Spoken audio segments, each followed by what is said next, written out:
Shalom. First, I want to give all praises, honor, and glory to Yahweh, Bahashem, Yahushai, Bahashem, Machah, Kodash. Double honors to the apostles of Great Millstone, and peace and blessings to the elect. Just wanted to go in on this thought, concerning what to do, or what mindset to be in when faced with death, which is something that we talk about every now and then, but it's all a balance. Now, as of right now, being honest with it is easier said than done. It's easier to say that when the time comes, hey, I don't plan on, taking a chip. I plan on dying, for this truth. But the mindset that you have now compared to, the way you're thinking when you're actually seeing death in your face are two different things.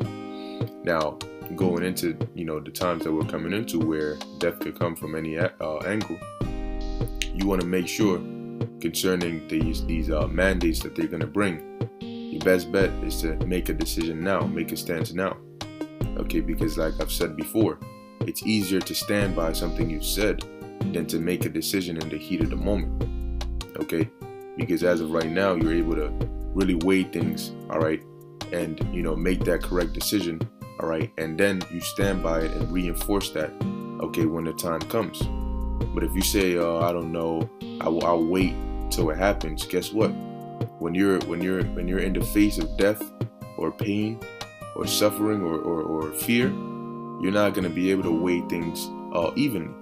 The scale is going to be tipped, more so because fear is going to be overwhelming your correct sense of judgment. So it's best to make that decision now that you're not going to take the chip, that you're not going to take the vax.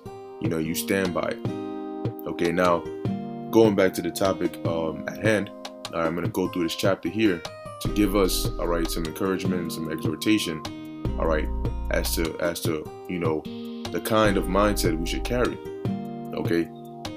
Now, this is in the book of 2 Maccabees, the 7th chapter, and at this time, you had, I believe it was Antiochus Epiphanes, who was the king at this time, we were basically subject under the Greeks. And what he would do is he would every month on his birthday he would have Jews come and keep the feast of Bacchus, and force them to eat pork and abominable foods and so on and so forth, force them to worship these Greek gods and so on and so forth, to the point where they were doing a lot of brutal things, man. Putting old men to death, throwing women, killing them, hanging their babies, all for circumcising them. And you think they're not going to be doing things like that and worse now? The scriptures say now will be a time like never before. So even the things we read of in the past, what's going to happen now won't compare to that. So let's begin. So 2 Maccabees chapter 7 verse 1, it says, "It came to pass also that 7 brethren with their mother were taken and compelled by the king against the law to taste swine's flesh," because the king's law, and our law are two different things. And so they were compelled against our law, to taste swine's flesh because it's against the law. You're not supposed to eat pork. It says, "and were tormented with scourges and whips." So they got beaten. Now that's how it began. That's the first part. Scourges and whips. Now let's actually look up scourges. It says here, a whip used as an instrument of punishment. As you can see,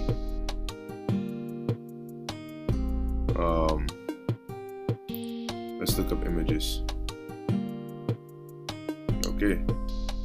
But as you can see a picture here, of this individual's back. He's been whipped so much. This is what his back looked like. So just for the visual, it says verse 2, "But one of them that spake first thus said," now remember it was 7 brothers, and their mother. It says, "One of them that thus spake first said thus, What wouldest thou ask of or learn of us? we are ready to die rather than to transgress the laws of our fathers. So it's like you whipping us and all of that. What you want us to do? Like whatever it is you're expecting from us, we're ready to die rather than to, transgress the laws of Yahweh Ba'ashem Yahushai. Then the king, being in a rage, commanded pans and cauldrons to be made hot, okay, which forthwith being heated, he commanded to cut out the tongue of him that spake first, and to cut off the utmost parts of his body, and the rest of his brethren and his mother looking on. All right, so imagine you being this first brother, all right, having your tongue cut out. Let me give you a little example. If you talking or you chewing and you bite your tongue, you see how that hurts? Or you drink something hot and you burn your tongue, you see how that hurts? Now imagine your tongue being cut out of your mouth, okay?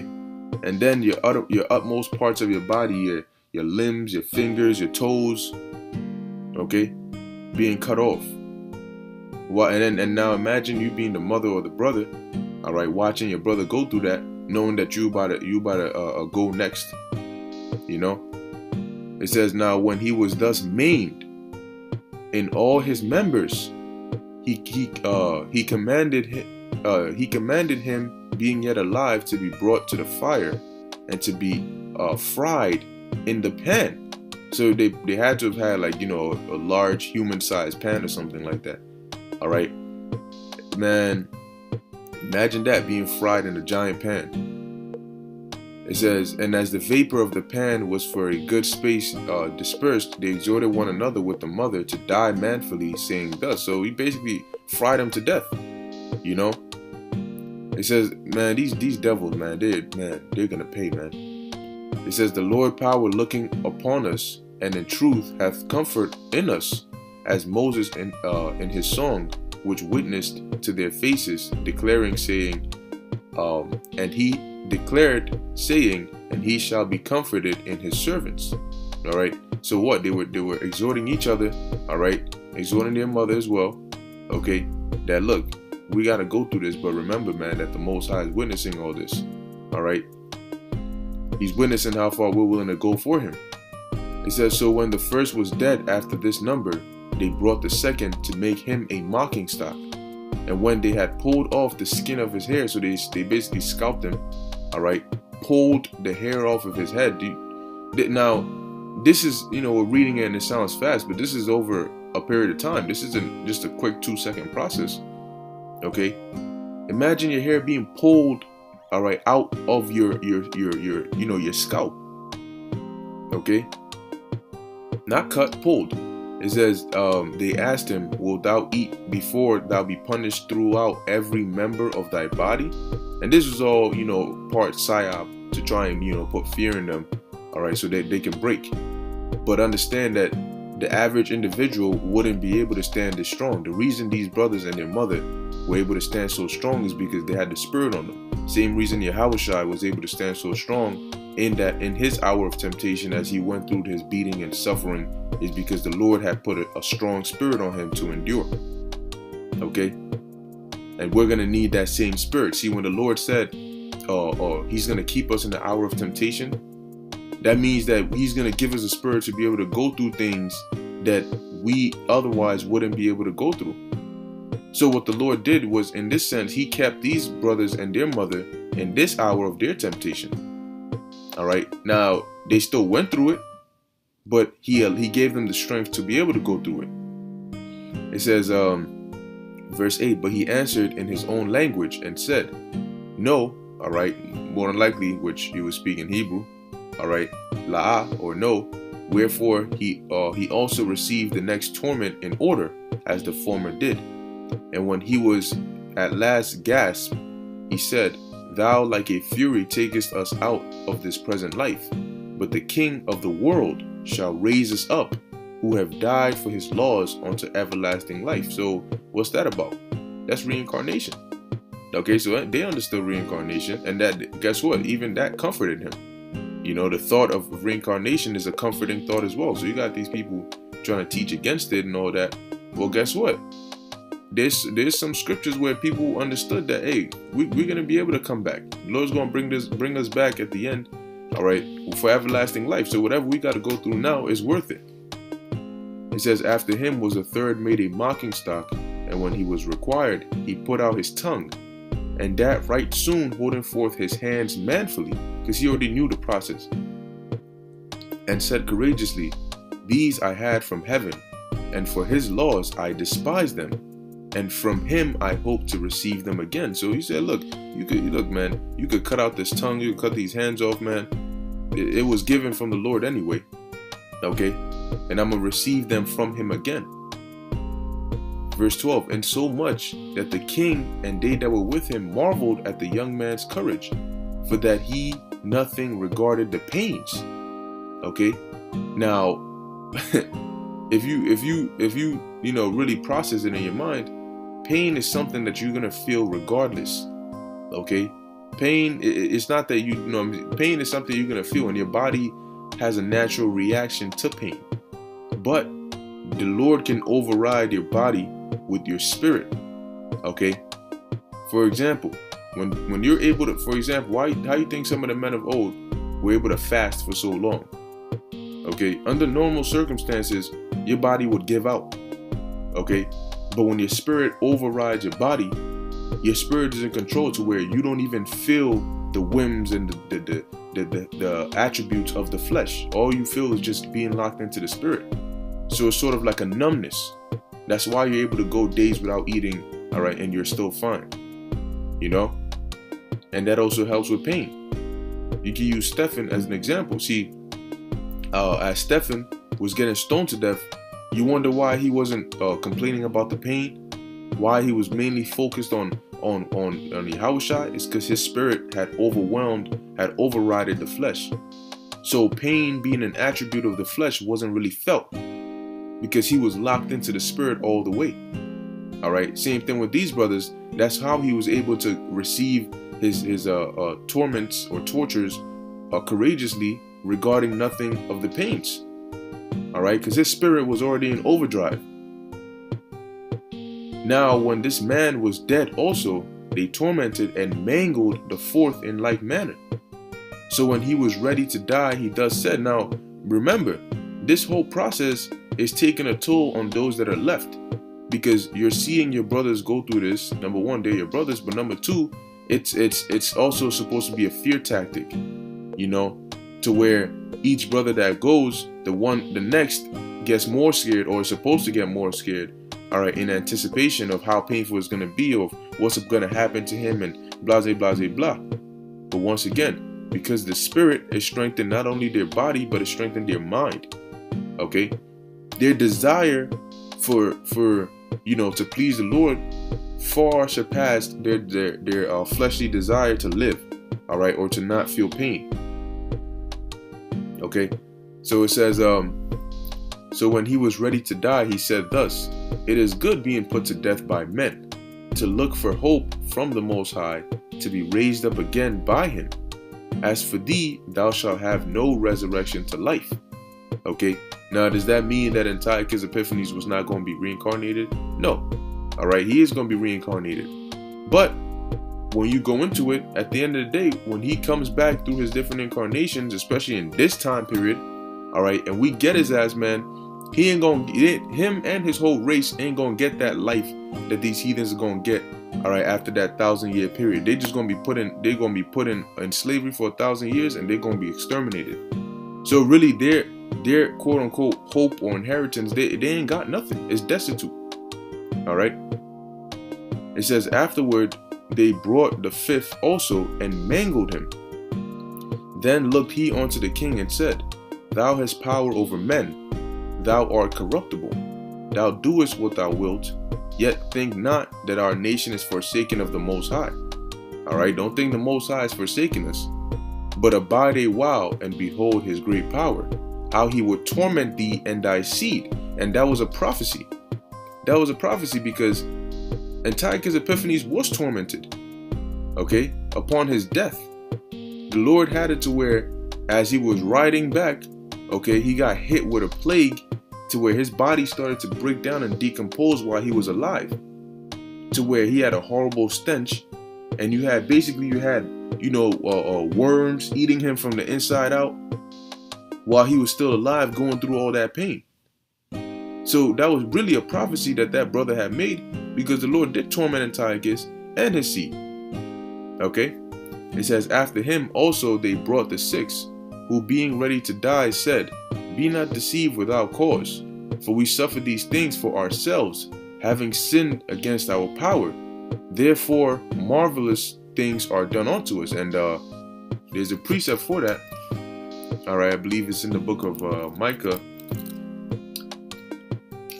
7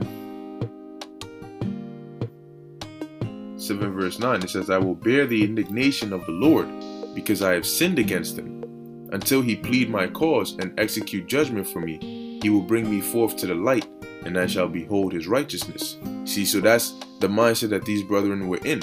All right, like he said, he was basically bearing the indignation of the Lord, all right, for us having sinned against him. Verse 19, but think not thou that takest in hand to strive against the Most High, that thou shalt escape unpunished. But the mother was marvelous above all, and worthy of honorable memory. For when she saw her 7 sons slain within the space of one day, she bare it with a good courage, because of the hope that she had in the Lord. Now, what mother do you think will be able to do that? You know, what mother wouldn't break upon just the first son being tortured? Please stop, no, and then try to convince the rest of the sons, just eat it. Because when you compare the two, your brain will start to try and make it seem like, yo, it's just pork, it's just all you gotta do is just taste it, just eat it. And you don't gotta go through all this pain. Why are you doing this most, and all you gotta do is just this one thing. But when you think like that, you're not thinking spiritually. What are the consequences of just that one lick, just that one taste? All right, it's not just that simple action, but behind that action is a great disobedience, all right, to our power, to Yahweh Ba'ashem Yahweh Shai, the same one who is in control of whatever's happening to you right now. And the Lord, and if you have the spiritual mindset, you can perceive that the Lord is doing that. He puts us through certain things, okay, and he turns up the heat, because yeah, you may say that you have faith, you may pray, you might pray for something, or you might be in a situation and you might pray, okay, and the Lord might turn up the heat even more, because he wants to test you to see, okay, well, you prayed and you said you have faith that I'm going to hear your prayer and answer it, but do you really have faith? Do you really believe that I'm still going to answer your prayer even though things are getting worse after you pray for them? The Lord will do certain things like that to really test your faith, man. Okay? And see, what do you do when you're under pressure? Do you cleave onto him? Do you turn around and get mad at him? Do you know what I'm saying? What do you do? Nonetheless, going back to the topic at hand, okay, this family definitely had a spirit on them, man. This is an example, all right, that even through all these torments that they were going through, the spirit of the Lord was still stronger than the flesh. That's why they were able to go through it, man. Because no mother, all right, on a regular, just regular, is going to be able to go through something like this, man. Let's keep going. It says, but the mother was marvelous above all, and worthy of honorable memory. For when she saw her 7 sons slain within the space of one day, she bare it with a good courage, because of the hope that she had in the Lord. See how powerful this truth is? Okay? It says, yea, she exhorted every one of them in her own language, filled with courageous spirits, and stirring up her womanish thoughts with a manly stomach. She said unto them, so she basically went against her nature, all right, to be able to keep the faith and stand firm, all right, and trust in the Lord, encouraging her sons, man. As she's suffering by seeing them suffer, she was still encouraging them. Okay? Strength, man. It says, I cannot tell, and meanwhile you had men who were so cowardly that they had basically given up and joined the side of the heathen.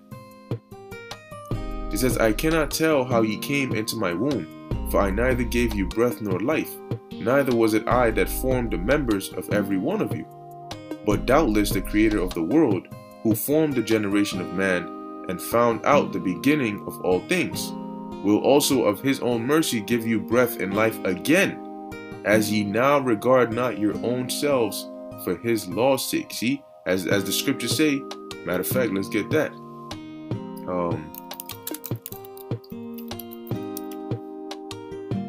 All right, Matthew 16:25. For whosoever will save his life shall lose it, and whosoever will lose his life for my sake shall find it. Okay, and so as you were saying, man, look, your life, okay, your body, whatever you're losing now, I didn't give it to you. You were formed in my womb, but I'm not the one who gave you limbs and life. You know, I just carried you. You know, but the one who did give it to you, the Most High, who created man, okay, is going to give you this life back again, because what you're doing is a selfless act. You're sacrificing yourself. You're making yourself a living sacrifice for Yahweh B'Hashem Yahushai. Okay, showing the Lord that you're willing to give up everything that you have for His namesake. You could give up a car, but you could get it back. You could give up a house, and you could still have somewhere to live. But once you give up your life, it's gone. Okay? Once you lose an arm, you're not growing it back. So the Lord is testing you to see, okay, are you willing to give up something that you can't get back right now for my sake? And that's the position that, you know, some of us are gonna be in. Okay? And at that point, the question is, are you gonna stand or are you gonna break? All right, that's when you're really gonna see what you're made of. Verse 24. Now Antiochus, thinking himself despised and suspecting it to be a reproachful speech, whilst the youngest was yet alive, did not only exhort him by words, but also assured him with oaths that he would make him both a rich and happy man if he would turn from the laws of his fathers, and that also he would take him for his friends and trust him with affairs. So basically saying, look, man, they tried the torture and the fear approach. Now he's trying the sellout method. You know, yo, look, man, I'll give you all this money. You ain't gotta suffer. I'll give you status. I'll give you rank. I'll give you all of that. All you gotta do is just turn. And if you're spiritual, you can see that this is really just the Lord giving Satan permission to come and test you. Because why does a heathen care so much about you breaking your laws? Of all things, why is that so important to him? You know, why specifically are they coming after your faith so much? Of all things, I mean, you could torture me for anything, but you're willing to go to the extent of torturing or bribing or making me sell out, all just so I can disbelieve in my power? That's how you know it's a specific, in the spirit, it's set up. It's to test your faith, man. Because on average, why the hell does a heathen care? You know, why the hell does he care? Because if he has you to be obedient to him, but you can still keep your laws, so long as you're obedient to him, that should be enough for him, right? But no, he wanted specifically for them to give up their faith in the Lord. That's how you know it was Satan who was using him, trying to sift them, you know, trying to break their spirit and their trust in Yahweh B'Hashem Yahushai, like in the situation with Job. Because if not, why would he be so pinpoint specifically on them breaking the law, on them eating pork? You know, why are you trying so hard? And there's that one thing that they want, and that's to break your faith of all things. It says, verse 25, but when the young man would in no case hearken unto him, the king called his mother and exhorted her that she would counsel the young man to save his life. So now he went to the mother, you know, telling her things. Hey, look, that's your son, right? That's your last one. All of them are gone. It's just him. Now, if you love your son, tell him, convince him. You know, so Satan jumped on Antiochus, then he's trying to jump on the mom and trying to do everything in his power, because now it's just two of them. It's just the last born and the mother. Okay, so he's trying his best. I ain't trying to lose this bet. I'm trying to get him. You know, so he's turning up the heat. It says, verse 26, and when he had exhorted her with many words, she promised him that she would counsel her son. So he said, oh, okay, all right, I'll talk to him. But she bowing herself toward him, laughing the cruel tyrant to scorn. All right, so she basically bowed and she started laughing. spake in her language, or in her country language, on this manner: O my son, have pity upon me that bare thee 9 months in my womb, and gave thee such 3 years, and nourished thee, and brought thee up unto this age, and endured the troubles of education.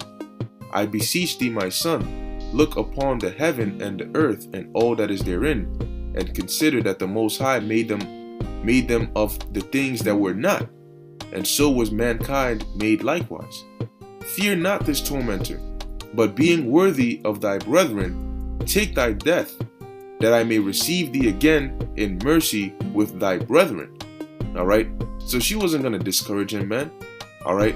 Now, like I said, what mother, okay, what mother, like, how much strength do you have to exhort your son to go and, to stand so strong that he has to actually lose his life, man?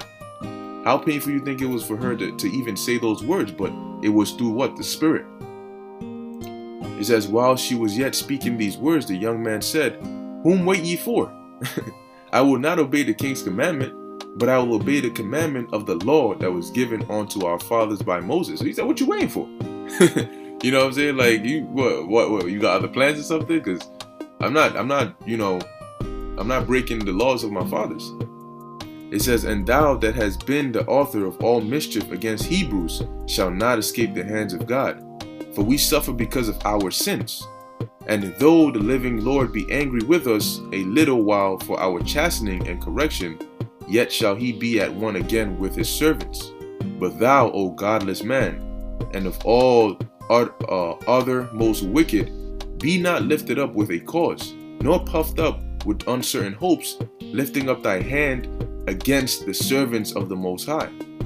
For thou hast not yet escaped the judgment of Almighty Power, who seeth all things.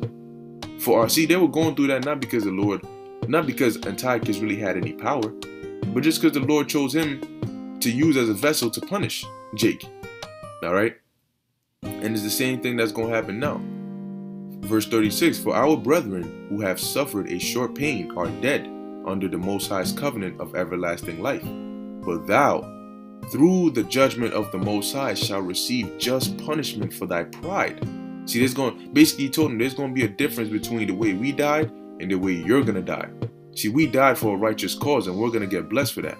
But you're just going to go through that pain and suffering, and there's going to be nothing that can get you through it. Because why are you suffering this pain? It's not for a greater good. There's no motivation that's going to keep you through it. You're just suffering it because you're a damn demon, and it's punishment for your pride. Verse 37, but I, as my brethren, offer up my body and life for the laws of our fathers. See, when you look at it in the mindset of, you're doing this for the Lord, and not necessarily like, oh my gosh, I'm about to die and all, just because I don't want to take a chip. No. When you think of it as, you know what, if the Lord requires this of me, then so be it. As Job said, though he slay me, yet will I maintain my trust in him. It's easier. It's almost as though, hey, after everything the Lord has done for us, this is the least that I could do for the Lord. You always think about it like, sometimes, the Lord does things for you and you think like, damn, there's no way to pay the Lord back. Like, what can you actually do to pay the Lord back? Well, hey, if he requires your life, that's the least you could do. Yahushua gave up his life for us, so the least you could do is, look, I could give up something that I can't get back, something that most people would be too afraid to give up. Well, I, such a faithful servant that I'm willing to do it. All right. It says, verse 37, but I, as my brethren, offer up my body and life for the laws of our fathers, beseeching the Most High that he would speedily be merciful unto our nation, and that thou by torments and plagues mayest confess that he alone is God. And this is prophetic because it did happen. And matter of fact, all right, I'm gonna pull that up and we're gonna go to it afterwards. Okay, it says, and that in me and my brethren the wrath of the Almighty, which is justly brought upon our nation, may cease. Then the king, being in a rage, handled him worse than all the rest, and took it grievously that he was mocked. So this man died undefiled, and put his whole trust in the Lord. Last of all, after the sons, the mother died. let this be enough now to have spoken concerning the idolatrous feasts and the extreme tortures. All right, but let this be an exhortation to us, okay, that no matter what we might go through or what we might be faced with, man, we got to stand firm, as these brothers and their mother stood firm. And you might think of it as such a little act of not eating pork, but it goes a long way, man. Okay, and the Lord honored this family for that. All right, because what they did is something that it's rare. Not everybody can do that, man. Okay, but that is true faith, man. Okay, now let's get that account. Man, I think it might be second Maccabees, the 9th chapter. Let me see. Yep, I think it's the 9th chapter.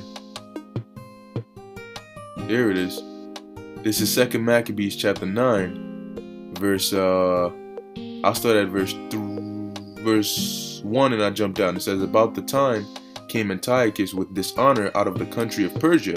And I'm just going to jump down. It says, now when he was come to Ecbatane, news was brought him what had happened unto Nicanor and Timotheus. Then swelling with anger, he thought to avenge upon the Jews the disgrace done unto him by those that made him flee. Therefore commanded he his chariot man to drive without ceasing and to dispatch the journey, the judgment of the Most High now following him. For he had spoken proudly in this sort, that he would come to Jerusalem and make it a common burying place of the Jews. But the Lord Almighty, power of Israel, smote him with an incurable and invisible plague. Or as soon as he had spoken these words, a pain of the bowels that was remediless came upon him, and sore torments of the inner parts. All right, as the brothers had prophesied. All right, where is it at? There it is.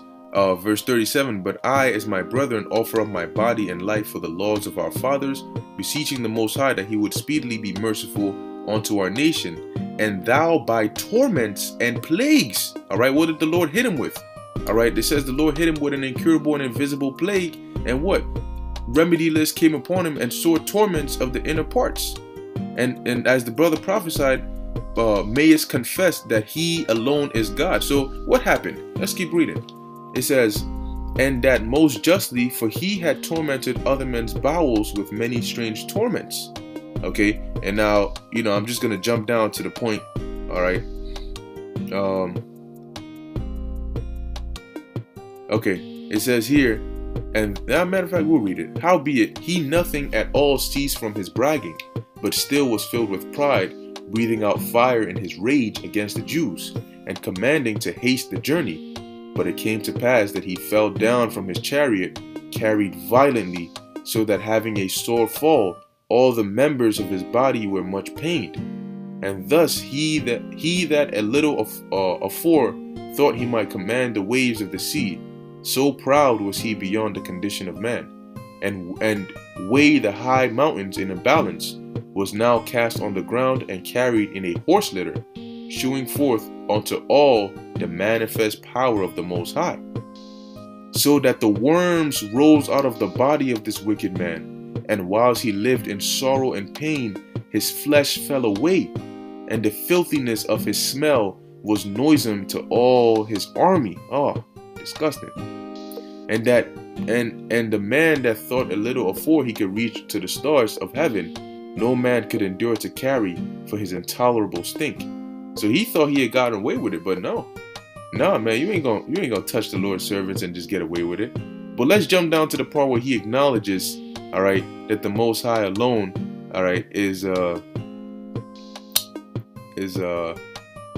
here it is. It says, verse 11. Here therefore, being plagued, he began to leave off his great pride and to come to the knowledge of himself by the scourge of the Most High, his pain increasing every moment.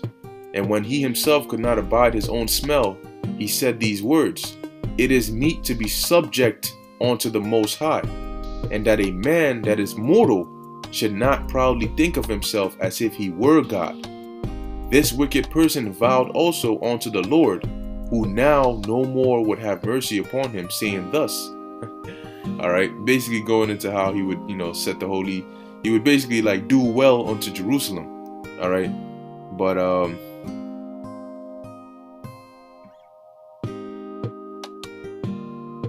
yep, I'm gonna jump down. It says here, yea, that also he would become a Jew himself, and go through all the world that was inhabited, and declare the power of the Most High. He was really begging for his life, because the Lord humbled his ass, man. Who the hell you, man? People, you see, this is the thing. People forget who you messing with, man. This is why the Most High is long suffering, because he knows he can get you, man. The Most High knows he can get you bad, man. So that's why he's not in any rush, because he knows when he brings that judgment, everybody's gonna break, man. Okay. It says, but for all this, his pains would not cease, for the just judgment of the Most High was come upon him. Therefore, despairing for his health, he wrote unto the Jews the letter underwritten, containing the form of a supplication after this manner. And then he basically goes in on it. But just as those brothers had said, he was going to be tormented, and what? And thou by torments and plagues mayest confess that he alone is God. And thus it happened. All right. So I just wanted to go into that. All right. Just to remind us. All right. And put us in that mindset that, hey, whatever we're faced with, man, face it with courage. All right. And just go through it. All right. As a servant of Yahweh Ba'ashem Yahushai. Okay. Because regardless of what happens to us, man, it's a win-win so long as you maintain the faith. Okay. So make your stance now and stand and stick by it, man. All right. Don't fear, man. The Lord is going to cover us with his spirit. And once our spirit is in overdrive, there's nothing that they can do to our flesh, because they can't touch our spirit. They can only touch the flesh. All right. But when our spirit is in overdrive, man, we won't even feel the whims of the flesh. Okay. So stay strong, stay in the spirit, and keep the faith. All right. With that, I hope you were exhorted and edified. In closing, I want to give all praises, honor, and glory to Yahweh, Bahashem, Yahushai, Bahashem, Bacha, Kodash. Until next time, Shalom.